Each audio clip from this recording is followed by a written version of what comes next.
I'm Tom Kiesche, and today you're listening to The Animal Agenda. Our guest this week, once again, is Dr. Melanie Wagner, a.k.a. Dr. Wags, the Bureau Manager for the Long Beach Animal Care Services, otherwise known as LBACS. And today, we'll be discussing, well, we'll get to that. Let me first get disclaimers out of the way. Again, I'm speaking and asking questions as an individual in my own capacity. And since Dr. Wags was last on, I've officially joined the volunteer team at LBACS. In addition to the other shelter systems and rescues I currently volunteer or guest at. Also, if you haven't heard our first two chats, I invite you all to listen to her previous episodes hosted on the Animal Agenda's SoundCloud page or my own personal YouTube. In those two interviews, you'll learn more about her background, her training, her doctorate, where the shelter is located, and things we might not get into today. Hello, Dr. Wags. Hey, Tom. Thanks for having me back. Certainly. So let me set the stage. You and I were at a fundraiser that we were both speaking at after we did the first two episodes. And you came up to me and said you wanted to do a third show. And when you told me the topic you wanted to cover, well, do you remember my reaction? I do. I'm pretty sure you said, "Are you sure?" Are you sure? Exactly. So selfishly, I 100% wanted to cover this topic because it's important, and I trust that you will speak the truth. However, because it's a hot topic, or could be, and I don't want to unleash any vitriol from the listeners on someone who has become a friend, and I believe is making positive, progressive changes, well, let me just say, the topic is the big E. So if you're a sensitive listener that might trigger something in you, maybe this isn't the episode for you. But if you want to listen and possibly learn something or hear a new perspective, we all invite you to keep listening. So before we get into euthanasia, let's do some quick updates since our second show. I know it fluctuates by the hour, but approximately how many dogs, cats, smalls, or others do you have at Long Beach right now? And what are those numbers relative to capacity? Sure. I actually can do you one better and not give you an estimate, but give you exacts. Our current shelter count is 93 cats, which keeps us at about 60% capacity right now. It's not summer. In summer, we are always over capacity. So this is kind of our cat slow season, although that's only kind of a thing these days. Dogs, we are at 108 in our care. So that's 95% capacity. That is the first time, to be honest, since I've been here in a year and a half that we have had a single open kennel. It's usually we are above capacity by several. We're usually operating at around 115% capacity. On that note, we also have 9 dogs that would normally be in our care, which I will talk about later, over at Fix Long Beach. They're boarding them for us. And I have 18 other dogs in foster since we recently hired a dog foster coordinator. That's our dog capacity. And for bunnies, in case anyone's listening for bunnies, we are at 44% capacity with 4 bunnies in our care. We talked about it in our first or second interview. Remind me what the current policies of LBACS are regarding animals at the shelter. Have they changed? What are they called? And the approximate live release rate? Yeah, so we adopted a model a few years back as the city of Long Beach, something called Compassion Saves. So it has similar components to, say, a no-kill movement, but not the numbers attached to it. So the idea for Compassion Saves is that we treat what is treatable. And that right now has led us to a 94% live release rate for dogs and an 88% live release rate for cats. Excellent. If I remember correctly, you inherited a bunch of non-fixed animals when you took over the helm. Where is that mess? What was that mess? And where is LBACS with that currently? Yeah, COVID, I think, obviously affected all of us just across our world, across our nation. Those of us in animal care and animal welfare were greatly impacted by the lack of accessibility to spay and neuter resources during that time. So every rescue, every city shelter, every group had to come up with something on the fly because your choices were you're euthanizing because you run out of space and you can't fix your animals, or you're coming up with programs to get them out the door, regardless of whether they were fixed or not. None of these things are ideal.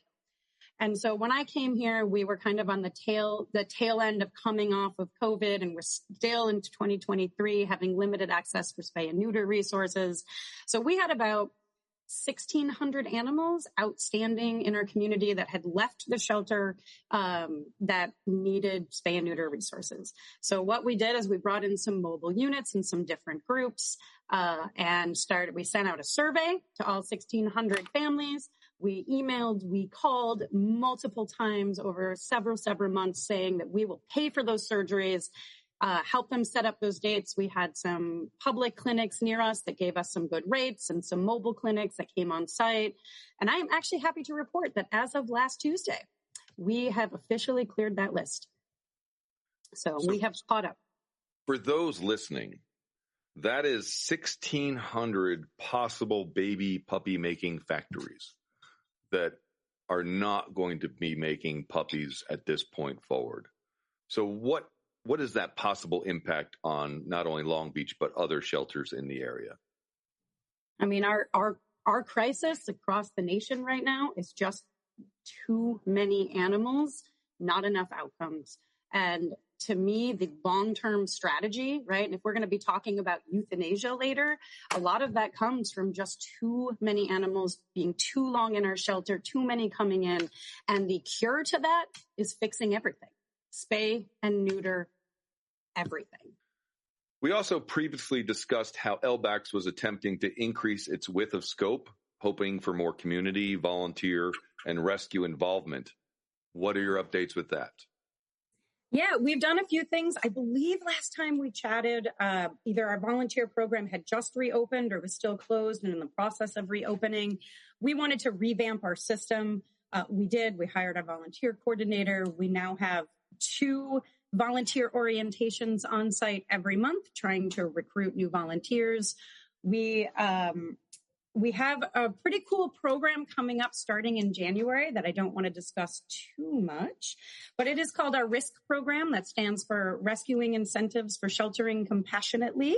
I'm very excited about what that'll mean for our rescues who are going to be coming in and partnering with us. And, you know, I have to say, I tried a while back this summer, I tried something and I was very nervous. I'm not going to lie. I got on our social media and I put myself out there and said, as bureau manager, I am begging you, community, to come help us. We are full. I have not a single kennel and we are drowning in dogs. Please come help. I have to say it was one of the hardest things I've ever done. I'm not a big fan of just having my face on social media. It's not something I do regularly. And can I just tell you, our community stepped up. They helped us open up kennel spaces, our adoptions, our fostering. We've seen an increase in both of those. And I would like to think that it's because part of our mission here is to be really transparent with our community. They can't help us if they don't know what's going on here. So I'm at many different shelter systems, and transparency is something that's lacking in several of them, in my opinion. And also communication with the public about what really is the issue and where we really are with that issue. So I applaud you for taking that risk. I don't think I mentioned it, but I applaud you for being under the number percentage of kennels full, although I know that that's always in flux. But again, I appreciate what you're doing down there. And as far as trying new things, since we last talked, you all have started some progressive changes. One was taking sick dogs on walks, where other shelters just basically nobody can touch them for 10 days or longer. And also, you all don't only say every dog every day, but often get every dog out every day or get very close. Do you want to talk about either one of those things or both? Sure, absolutely. I mean, I'm going to attribute both of those goals that we have to our volunteers.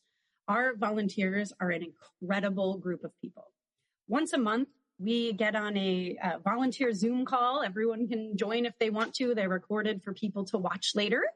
And this whole getting dogs out while they're sick was a volunteer idea.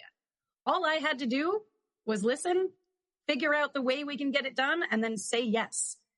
They created and developed this program, and it's working. So when our dogs have a URI or Giardia, both very common ailments here at the shelter, our volunteers have very specific red leashes, and every leash is used one time on the one sick dog. We have a pathway that doesn't have them on the grass, so just the cement. And when they're done, we have matching red buckets that leash goes into to soak to be cleaned, and they grab a new leash to get on a new dog. Our investment as a shelter was really just buying enough leashes and a couple of buckets. Outside of that, that means that dogs that would have otherwise sat in their kennels during a treatment, which could be upwards of a month, sometimes more, are no longer sitting in the kennels suffering. They're getting out, they're getting stimulation, they're getting the enrichment they need, they're getting the interaction they need, which is obviously just a win-win for everybody. And as far as our every dog, every day, that just comes down to our volunteers too. We have a walking list. It's color-coded based on animal levels, and our volunteers just use that regularly to see who's been out, who isn't, so that, you know, the cutest, nicest, best dog on leash isn't the one that gets out 15 times a day. Our volunteers are actively trying to make sure every dog gets out every day. You're listening to The Animal Agenda. I'm Tom Kiesche, and Dr. Wags from LBACS is back with us.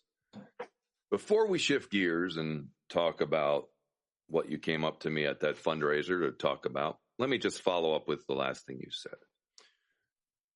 Lots of places, like I mentioned, don't take those dogs out. We're not allowed to interact with them. We're not allowed to give them any enrichment, basically. It's very hands-off. You all are now taking those dogs out on walks when you have the volunteers under certain protocols.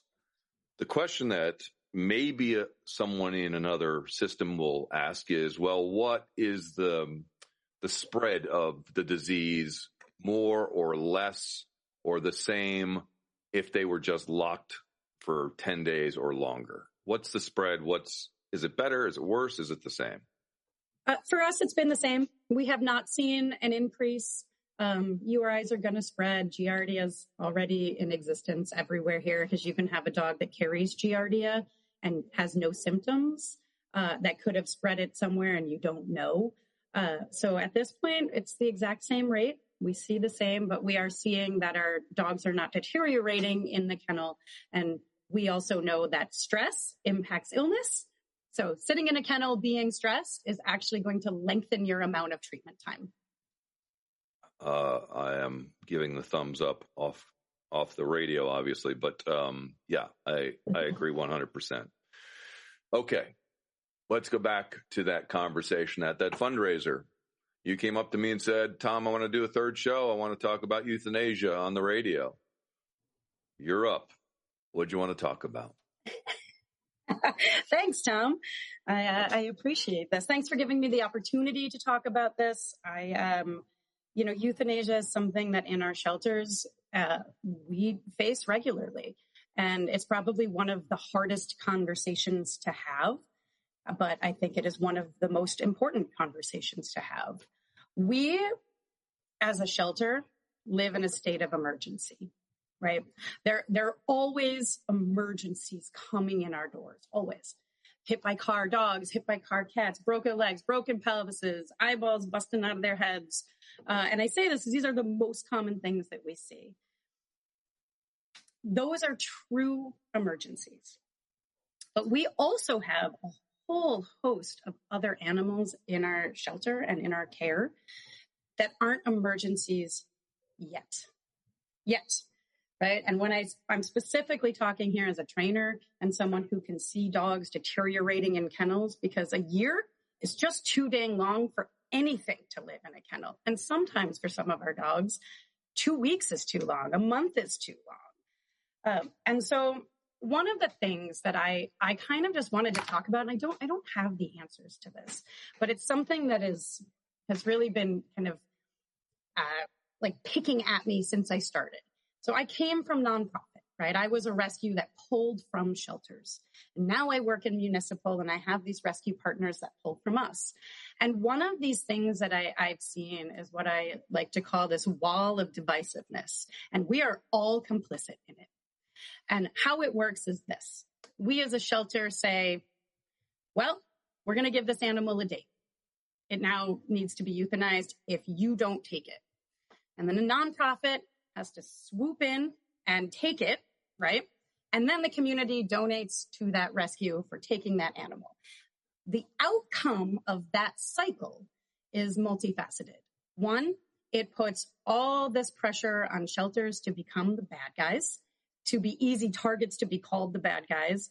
I can't tell you how many times my team have been referred to as murderers or people don't care, that they're just killing dogs left and right.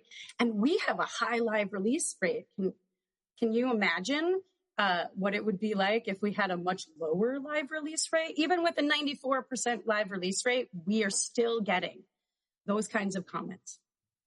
Now, rescues have to come in and pull these animals. That also puts a huge pressure on them. You're now talking about rescues feeling the need to have to save something before it dies. And I'm talking these non-emergencies, right? Save something before it dies. That leads to many nonprofits taking in more animals than they can handle, becoming completely unsustainable, possibly becoming hoarders, not having enough money to actually cover, right? But there's all this pressure that is put on them.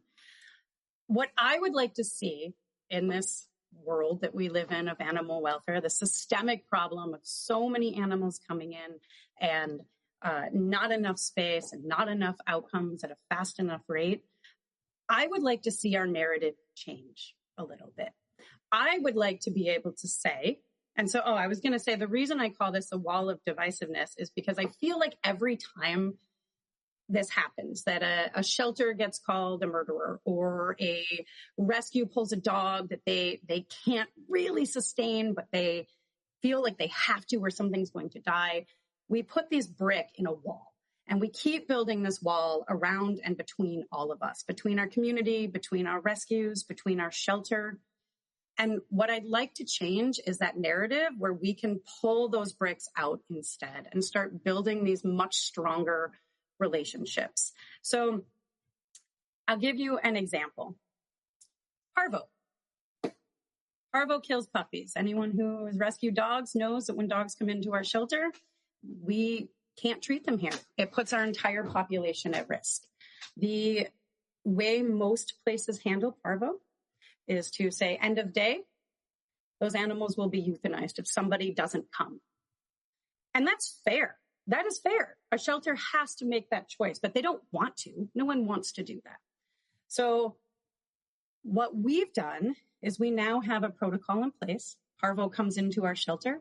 We start doing those rescue pleas. We say, please help us, but we're not going to kill those puppies. We're going to send them for treatment. And while they're getting treated, we're going to look for rescues to help us pull them. And if nobody steps up, we have a plan B and they get boarded at Fix Long Beach for 2 weeks during their quarantine period before they can come back to us. So it is this entire kind of comprehensive system to save. We want rescues to help. We ask them nicely. We let them know what's going on. And most of the time now, our Parvo puppies are getting pulled by rescues. We've started the initial treatment and we're providing the support so they're not drowning in $20,000 worth of debt trying to save these puppies.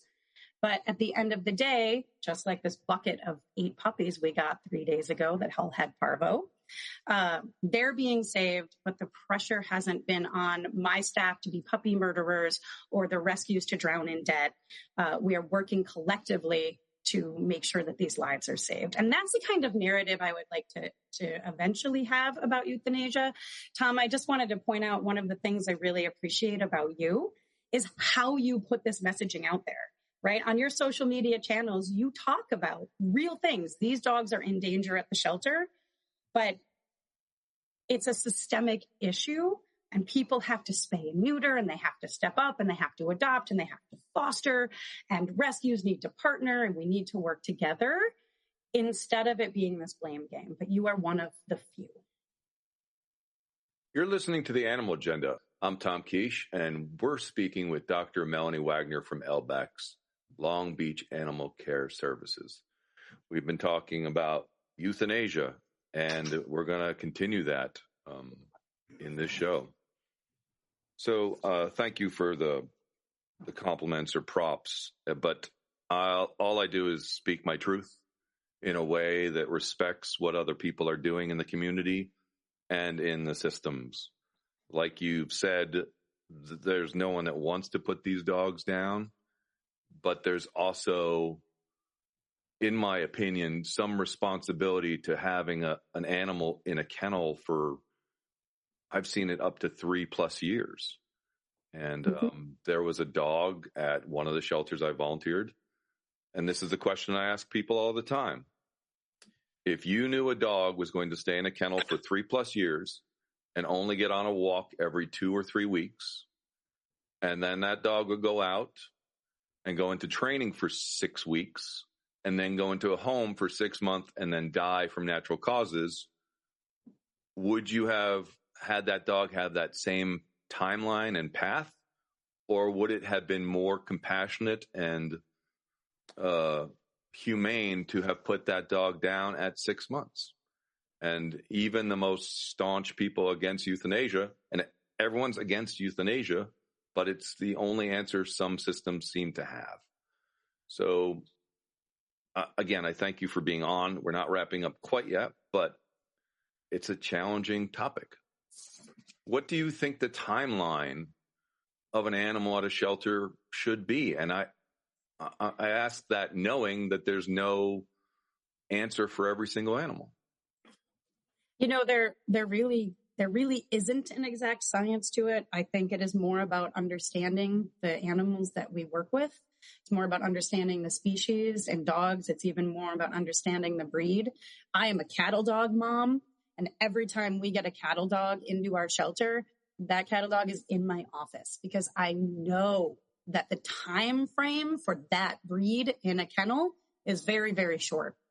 Our trainer here is a Husky and Malinois lover. Same thing, right? There are breeds that we know because of who they are not going to do well here for a long period of time. And so I don't think that there is an exact answer. I think the answer is I would like to see our dogs not in a kennel ever, and as short as you possibly can make it. As a person that would not do well in a kennel, I would appreciate no more than 1 day and I'd want to be out. So I think, our dogs, I'd love to see a quick turnaround. That's just not the world that we live in right now for a variety of reasons.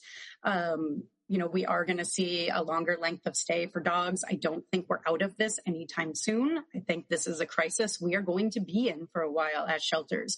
So what is the option? To me, the option is we have to keep designing and developing and prioritizing programs to the best of our ability, which means investing in staff and resources and everything that needs to happen to make their stay with us as best as humanly possible while we are simultaneously doing everything we can to build those partnerships in our community and get them out. I just don't think we're anywhere near a time where we're going to see a turnaround that's, 5 or 10 days. I think we're looking at months for many dogs, unless you're small. Small dogs get out pretty quickly. Cute purebreds get out pretty quickly, but our standard street mutts, they're here for a long time. And it's our obligation and responsibility to treat them mentally the same way we would treat them physically, with kindness, with compassion, with filling their needs that they have as whatever breed they are in our shelter. Some are thinkers, some are exercisers. Our Huskies want to run, our cattle dogs need a job, right? And so it's our job to make sure we're providing those things for them. Yeah. Compassion, empathy, enrichment, all these basic ideas that sometimes I feel we fall flat on. Mm-hmm. I hope you're willing to stick around for the extended version on the podcast, because I would like to ask you some more questions in more depth. But one thing I want to get on the radio, and maybe I'm taking a risk here. There's lots of conspiracy theories out there about why systems kill animals, euthanize animals. Mm-hmm. Some people think that y'all get paid for every animal you euthanize and that there's some cabal conspiracy out there. Can you just put that to rest, please? Sure. I mean, nobody gets paid to euthanize or kill animals in the shelter system at all. I am probably taking a risk by this answer that I'm going to give you, but if it was that easy to just kill animals and make a bunch of money, why are our kennels full all the time? It would just be that easy. They would be empty always because we would just be getting paid to kill and euthanize. It doesn't make any sense to me. Nobody wants to do that. It is sad and it is hard and it hurts our shelter workers and it hurts our community and it hurts our animals, and nobody wants to euthanize animals who aren't immensely suffering. And I'll go beyond that. At every single shelter I volunteer, they actually put money into animals to try to make them healthy and well. And there's one shelter, they do surgeries and major surgeries just a couple weeks before those dogs get euthanized. So they really do their best for those animals. Anyway, so do we. We work at the 24-hour round-the-clock emergency facility. And when animals come in with broken legs, we will pin, we will do surgery, we will do all of those things.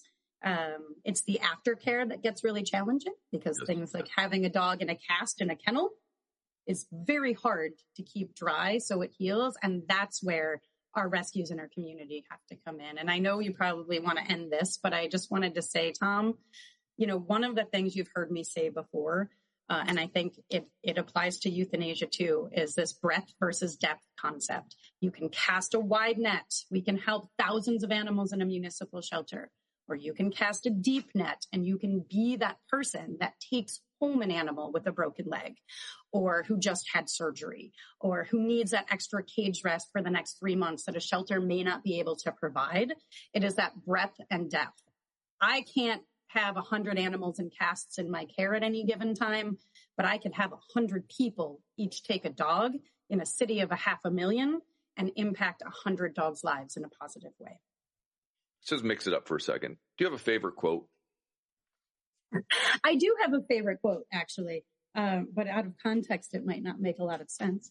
One of my favorite quotes is, "The river delights to lift us free if only we dare to let go." And if you want to know the context of it, I will share that with you. There's an author named Richard Bach. His most famous book is Jonathan Livingston Seagull. It's probably the most familiar that you probably read in high school. He wrote a book called Illusions. And that opens up with this story about these little creatures living in a river, and their whole life is clinging to a rock in this river. And one day some little creature says, "You know what? I am tired of doing the same thing over and over. I am bored with this life." And he lets go, right? And everyone says, "You're crazy. Don't do that." And this little creature gets smashed and crashed into rocks and beaten up along the way, right? And he thinks, "Oh God, what have I done?" But okay, it's an adventure. We're going to do it. And he comes out on the other side and it's calm and it's beautiful. And he's in this gorgeous, lake, and he climbs up out of the water and he goes back to his little sea creature colony and says, "Guys, look, all you got to do is let go. You don't have to do this over and over. You can just let go." And they all called him crazy. And the quote comes from that. He says, "The river delights to lift us free if only you dare to let go." And I read that back when I was in high school, and it has stuck with me my entire life. That sometimes doing the same thing over and over and over and just living like that, it's not the way to find solutions. It's not the way to make change. And so making change means you let go, and sometimes it hurts. Hurts a whole lot. And sometimes it doesn't work out the way you want it to. But in our field of animal welfare, I think that's one of the most important things we can do is constantly assess what are we clinging to and what do we need to let go of and figure out a different path. For those listening, I'm going to take a jump of my memory. I believe your doctorate was in leadership and change. Before you confirm or deny that, but I think the laugh was confirming it, I just want to say for the listeners, if you don't know Dr. Wags, she's very, very animated and very passionate. And you've probably heard clicks and pops and taps and stuff throughout the interview. She cannot control herself. It's all okay. It's lovely. But yeah, leadership and change, that quote makes 100% sense. It's perfect. And so, so many shelters seem not to be able to be progressive with ideas. And some of them seem to be going backwards with rules and policies, making it harder for volunteers to work with dogs, or harder for rescues to work with them, or so worried about litigation, or like I said before, some of them, when a dog gets sick, not only do they close down that kennel, but some of them, they close down the entire row for weeks past the normal incubation time for that disease or infection or whatever it happens to be. What's the path out when there's people, systems going the opposite way?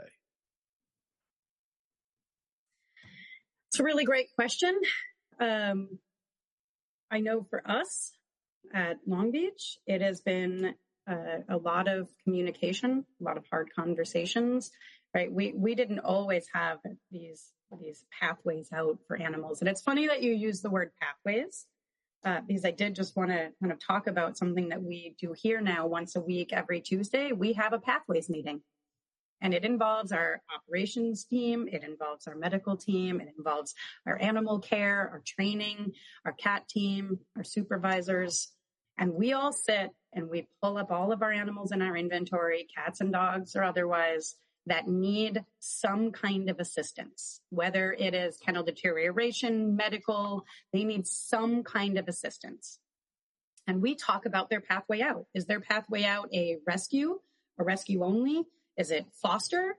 Is it both? Is it pushing for adoption because they need a longer term care than what we could provide in foster? We're having these challenging conversations. And I will tell you something, not everyone agrees every time. We have to have these hard conversations about what pathways for animals look like. And sometimes that means putting them on a euthanasia list as well, because that is the best thing for them, right? Even though it's not what we want, it may be their best pathway forward if there is no other option. And so I think part of it is having difficult and challenging conversations. Not everybody was into having these meetings when we first started them. Not everyone wanted to be open-minded or spend the time talking about this. It's also a really vulnerable conversation. It's hard to have these conversations. It makes you vulnerable as a human being. But we're doing it, and we're identifying these animals in our care who need specific pathways out and what that looks like. And I think that that's where it starts. A lot of our problems across the shelter world, it is a systemic issue. And I think much like my parable at the beginning, it is about clinging to old habits. It is about clinging to the way things have always been done. And it is scary to do something different. Liability is a real thing. And insurance companies make it harder and harder. But at the end of the day, if we are in this for life saving, if we are in this, which is why most of us are here, then we have to have hard conversations, be uncomfortable, get used to being uncomfortable. This is a tough gig that we work in. But those conversations, including volunteers, which I cannot stress enough, is incredibly important. Like I had mentioned before in our previous conversation, we actually have monthly volunteer meetings, and our volunteers are encouraged to bring ideas to the table. They are encouraged to come up with solutions. I don't have all the answers, right? I am one human being. I cannot solve all of these problems, but collectively, we are a great mind. And things like even our FIDO field trip program that we just started, that came from our volunteers. Our volunteers can now get dogs out. So we say we have those dogs that are deteriorating in the kennels. They get to go on field trips. They go to the Zoom room. They get to go on hikes. They get to spend a day out. They get to learn what being in a car is like. We get reports back to help adopters. These are those, and it was scary. There was a lot of liability. When volunteers asked us to do this, guess what my first answer was? I would love to, but we have to make sure we have a very clear waiver in place because this is a real thing, right? But it doesn't mean that you can't do it. It just means you have to figure out how. And when our system lives in a land of no instead of a land of yes, these things kind of come to a halt. But I prefer to live in a land of yes. There's so much to unpack, and I'm going forward. I'm gonna jump and ask something. There's so much toxicity and negativity in some systems. And I'm certain when you took over the reins over at Long Beach, there was, and maybe there still is. And the communication and the difficult conversations that between two staff members, or a staff member and a volunteer, or two volunteers, or a supervisor and what have you, some of the systems hide from it. And to me, it festers and it becomes worse. And their answer is banning a volunteer instead of having a conversation or firing a volunteer, or one issue from one staff member or one volunteer or even one dog. Instead of solving that one thing with a scalpel, they take a sledgehammer and smash everybody with it. Can you speak on that comfortably? Like, again, leadership and change. Real leadership is solving problems, not ignoring them. Yeah. So how do you, if there's a conflict, how do you say we're going to have a difficult conversation? Actually, I say just that. That is literally how I started out. I can tell you, we've had several of these. One of my favorite dogs here, Dylan, great dog, deteriorating in the kennel, was not okay, was going to hurt himself and eventually probably hurt someone else because he was just going, my professional term of cuckoo bananas in the kennel. And our volunteers were very, very upset. They were very attached to him that he was given a date because of this. And so we had a real conversation about it, right? And our volunteers said, but Melanie, he's such a good dog out of the kennel. And I said, okay, great. I believe you. Show me. So I went out into the yard with them. I watched them work with him. I watched his behavior. He was a good dog. He was not okay in the kennel. Like it physically hurt me to watch his behavior in the kennel because he was some kind of like herding breed, same kind of thing, right? Just needed work to do. And that difficult conversation turned into them co-fostering him and us actively finding a rescue for him while they had him out in this co-fosters, this co-parenting situation, which is not a thing we had done before. And I have to say, I kind of think might be the wave of fostering future if we can figure out how to do it. So if somebody isn't committed for every day for months and months and months to a dog, this like co-parenting concept. But it worked, right? And these are two people who had not fostered for us before. But that conversation was, this is what I was saying with our Pathways meeting. That's that conversation. What is it that this animal needs to be okay? Because let's say a rescue had stepped up for Dylan, and that rescue is one that boards dogs without any training. They just board them until they figure out what's next. That is not, just because he's out of our system doesn't mean it's the right place for him to be. And so part of me with these really challenging conversations was talking about what does he need and how do we find the right people who can meet that. Turns out our volunteers were the right people. But yeah, I think you really just have to dig in, and it's hard. It's scary. Conflict is not something that a lot of people like to engage in. It has a lot of vulnerability that is associated with it when you have conversations. And sometimes I think for staff, listening to volunteers also means that you might be wrong. And that is a hard thing to be, right? For staff, it is hard because you're in this, you're a professional, you think you know things. And sometimes volunteers will point out all the stuff you don't know. And I think accepting that and being able to make peace with that and grow as a person, these are all pieces of that. But I get it. It's hard. It's definitely, it's hard to let go again of some of these old ideas, or thinking that these volunteers are only here a couple days a week might know more than you do, but they do. They do. They are on the ground more than most of us who sit behind desks trying to put all these strategies in place. And it's important that we listen to them. And I hope that answered your question. I can talk about volunteers until the end of time, so I'm sorry if I keep going. So again, so much to unpack, and I don't want to go too long, and we could talk forever. I do want to say that being a volunteer, if we take that out of the equation, volunteers are some of the smarter people. They are people who have run businesses, that some are doctors, some are lawyers, some are business executives, some are students, some are engineers. And all they're focused on is the animal in the kennel. They're not focused on the policy of the place. They're following rules, but all they're looking at is the animal in front of them. They're not rushing it. They're taking their time. They're getting to know. They're building a relationship. So they become experts, especially over time. Many of them, like myself, read, watch videos, listen to experts.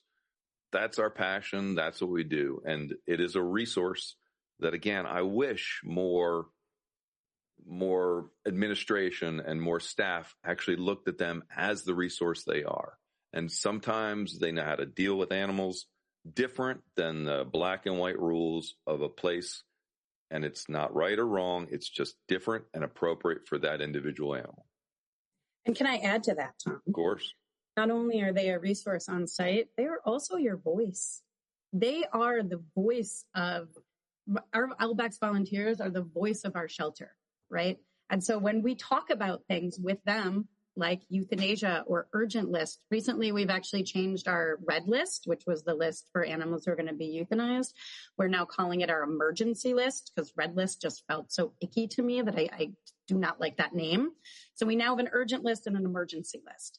But we have talked at length with many of our volunteers about what that means, why they go on it, and the kind of narrative that is important to put out to the community to really engage our community and get help. And I think that's a whole other side that sometimes people forget about volunteers. Is I see things on Facebook all the time, right? That skeptic in the community who thinks that we are getting paid to kill animals.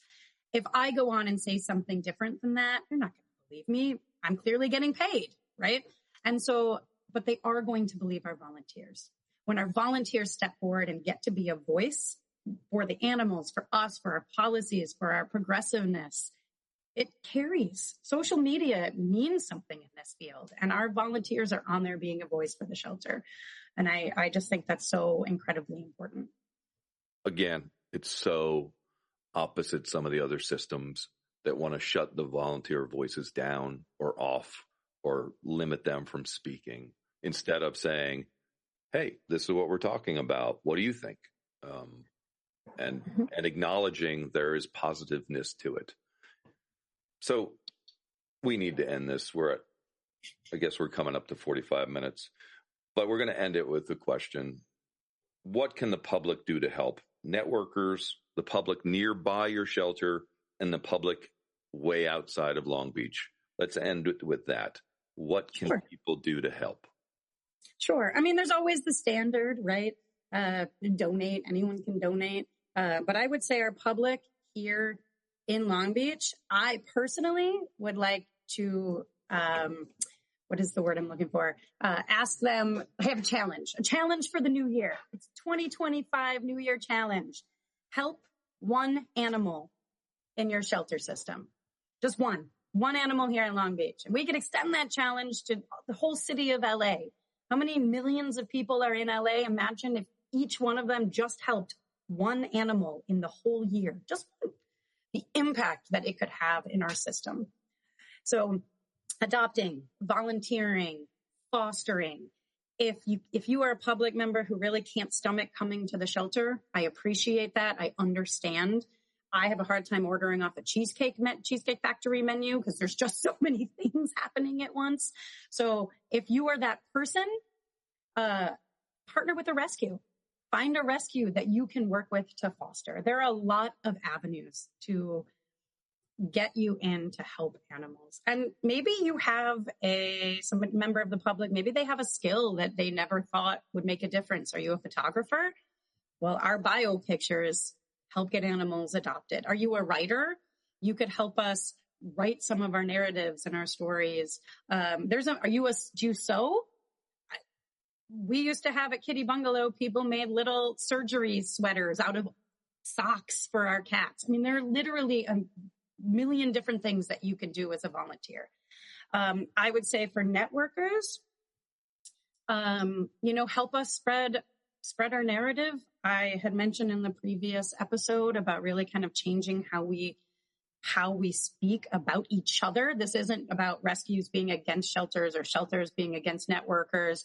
This is about us working together. This is about supporting each other despite our differences, despite our thoughts on maybe how things should look or be. We have to find common ground. So for networkers, I would say work with your local shelter, whether it's LBACS or someone else, and help change that narrative. Help support each other and lift each other up, because we are, at the end of the day, doing the same work. We are saving animals' lives. Yeah, and I would add one thing you did not put in that answer. Yes. Spay and neuter for pets. I should have probably just led that is what I think all the time. Everything should be fixed. I just walk around town just wishing I could fix things with my eyeballs. Thank you so much. We'll have you back on. You're awesome guest and a friend, and doing a great job down in Long Beach, in my opinion. You've been listening. Yeah, you're welcome. Our guest this week has been Dr. Melanie Wagner, Dr. Wags, from Long Beach Animal Care Services. That's LBACS. Special thanks to producer Marlena Bond.